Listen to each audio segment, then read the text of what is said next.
You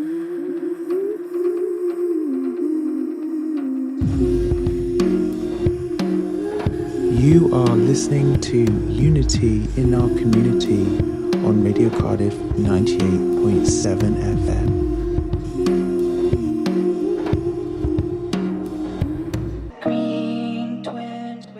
That was Do Better by Abby Soul and Zachary. And welcome back to Unity in Our Community. And we are here with YesCymru, and we're talking all things Welsh independence, because why not? You can text in if you are listening and you want to ask a question. The number is 07365 563 595. So Gwen, let's go back to our conversation. We've been chatting in the break about everything. But I just wanted to start with, I think at the moment, Welsh independence movement is getting stronger, isn't it? It is.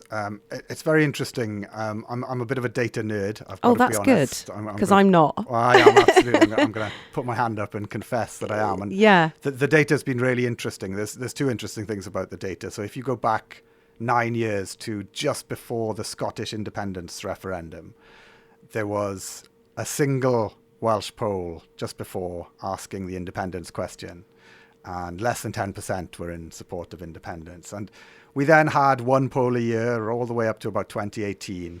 And then from 2018, 2019 onwards, the polling has exploded. So we've got, pretty much a poll every month asking the question. And if you track the trend lines, we're up to 38%, I think, on the most recent Redfield and Wilson strategies. Yeah, I think their most recent one was 38%. But if you track that trend line from that less than 10% up to 38%, and take that trend line forwards, then in 9 years from now, so that's 9 years ago, in 9 years' time, we have 60% in favour of independence. And you've got your majority. And, a comfortable majority. And already there are majorities. If you're under 34 and you live in Wales, you are more likely to support independence than not. So there are majorities in those lower age groups, all the way down to 16, obviously, because we get to vote from 16 in Wales. So that trend is really happening. And there's another really interesting piece of data, which I find fascinating. Some of the data sets show that roughly 1 in 4 in Wales would change their attitude to Welsh independence if Scotland was independent. So one in 4 would support Welsh independence if Scotland went first. And my challenge to all of those people who feel that way is, why wait? Why do we have to wait for Scotland to show us the way? We're Wales. We can do this. We can do this ourselves. Why don't we show Scotland the way? Because you can absolutely guarantee if Wales is pro-independent, Scotland is gone. And I think that speaks to our lack of self-confidence. That's what that really speaks to. Those 1 in 4, that's just, they're not confident. They don't feel that we can do it. They're worried. They're like Mark Drakeford, this insurance policy. What a crap insurance policy. Never pays out, and it costs us a fortune. And we need to shake that. We need to shake that mindset. We need to look forward to it. What do you think the reason is for that?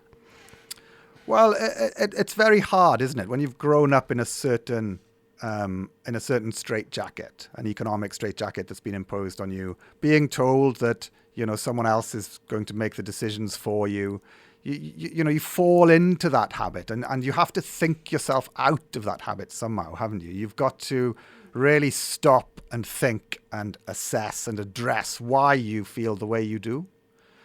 So that's quite key. But if we do, it's really interesting. This one of the things I'd love to see is more things, more radio programs like this, more talking about independence, the length and breadth of Wales. Because as soon as people start to talk about it, they start to realise there's nothing stopping us being independent except ourselves. Yeah, it's interesting, isn't it? I think a lot of people, they just think, how is that going to work? How is it actually going to work? And like you said, you think it'd be like a transitional type deal. Well, the thing, independence is the normal state of affairs. It just goes back to something we said when we first started the conversation. There are, it is the era of small, vital, independent nations. Successful independent nations. Since 1945, I think in 1945 there were 99 sovereign nations in the world, and now there are 196. So there's almost 100 new nations have come about in the last 70 years for various reasons. An awful lot of those are small nations, and an awful lot of them are incredibly successful, like Slovenia and Estonia and other places. I mean, there are lots of examples. And Wales could be another one of those independent, successful nations. We just have to seize the day. Yeah, I mean, I've always thought that about Wales. Just like, you know, from my perspective, I've always went with the resources and the size, and it's also much better for the environment generally, I think, as well, for sustainability. Easier, like if you're a smaller nation, you know, to become more of a circular economy maybe, and more sustainable. And, you know, obviously at the moment we need to become more, like, so much amazing stuff going on here in Cardiff and all across Wales, you know, to do with like food security and things like that, which are going to be more and more needed, like, for sustainable future. From that angle, what do you think? I'm it'd be better? really pleased you brought that up, because yes, absolutely. So as a smaller nation, you can be much more nimble, much more flexible, and Wales is, you know, uniquely placed, really, even on a global context, to really get to net zero very quickly, and possibly beyond net zero, so that it's actually becomes a carbon store benefiting everyone globally. And that's for lots of reasons. I mean, we have the second largest tidal range in the world, so we've got vast amounts of green energy potential. But we also have agricultural land which lends itself to carbon capture just by changing the way it's being farmed. Not by planting trees everywhere to sort of to massage figures and wait for those trees to grow and then chop them down and burn them so that the carbon is then that's not very nice re-released. when you live near it either. No. And the thing is, you don't need to do that. I mean, Wales has the perfect kind of agricultural land to just change farming methods without really impacting yields particularly badly, but also tying up carbon quite dramatically, actually, and over time increasing that carbon capture over time. So overall, and of course there's the offshore wind potential. You know, all of this is here in Wales. We already export considerably more energy than we use. You know, some forecasts would suggest that in 10 years' time, Wales could achieve a level of energy production which would be 16 times our domestic use of energy, which is massive. But would we see the benefit? Well, that's the thing.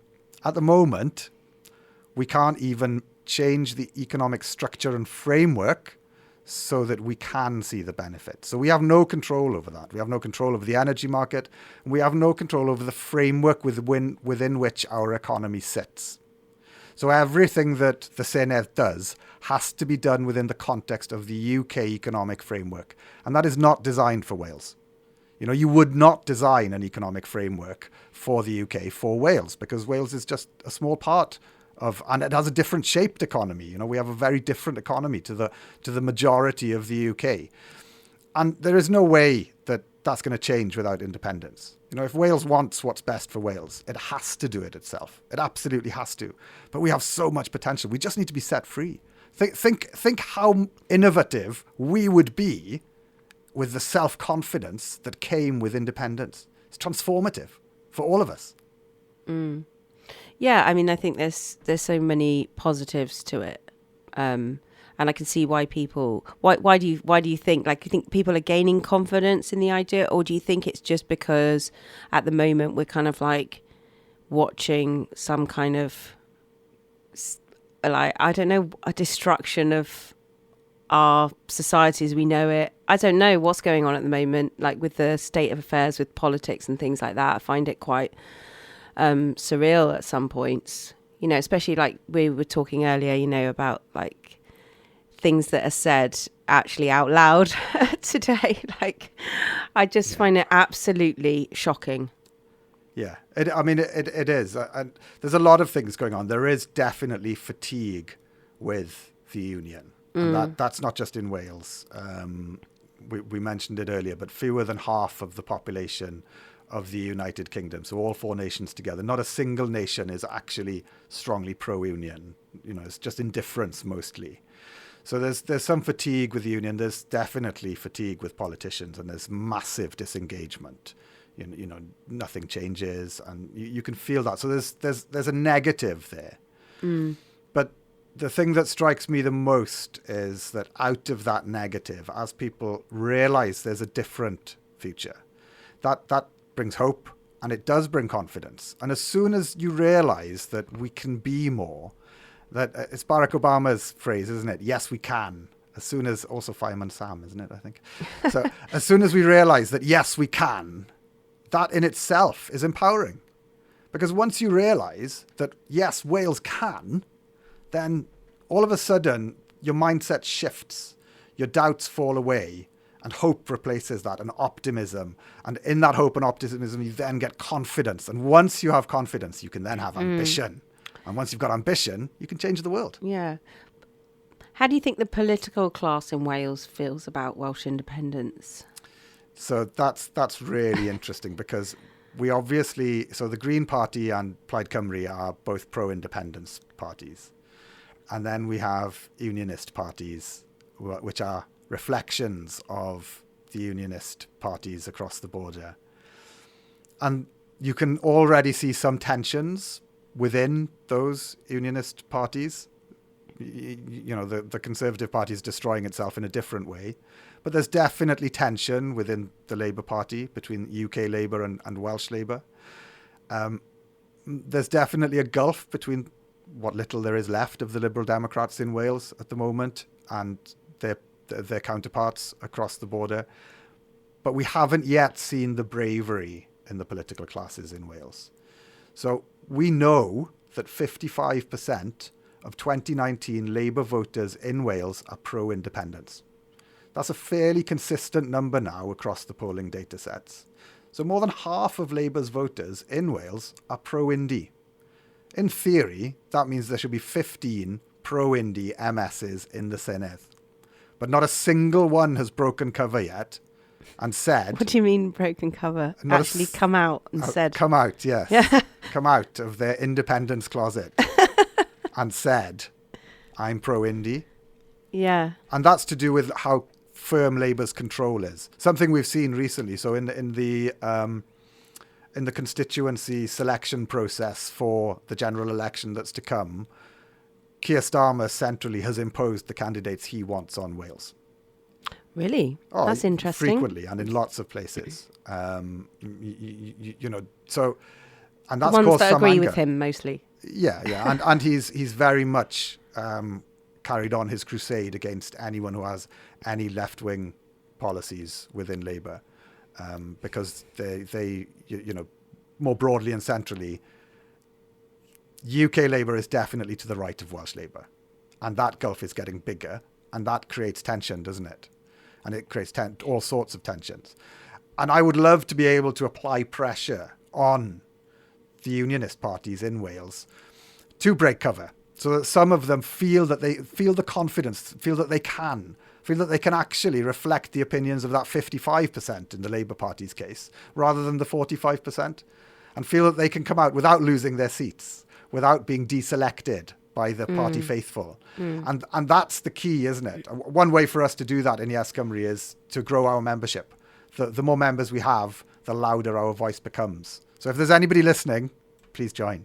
How they just go to your website, I guess? Yeah, you can go to the website and join, absolutely. Just go to the join page. Yeah. So you can also text us if you want to on 07365 563 595. I'm just going to play another tune. This is called Conflict of a Man. And we will be back after this with our brilliant conversation. I'm really enjoying it. I hope you are too.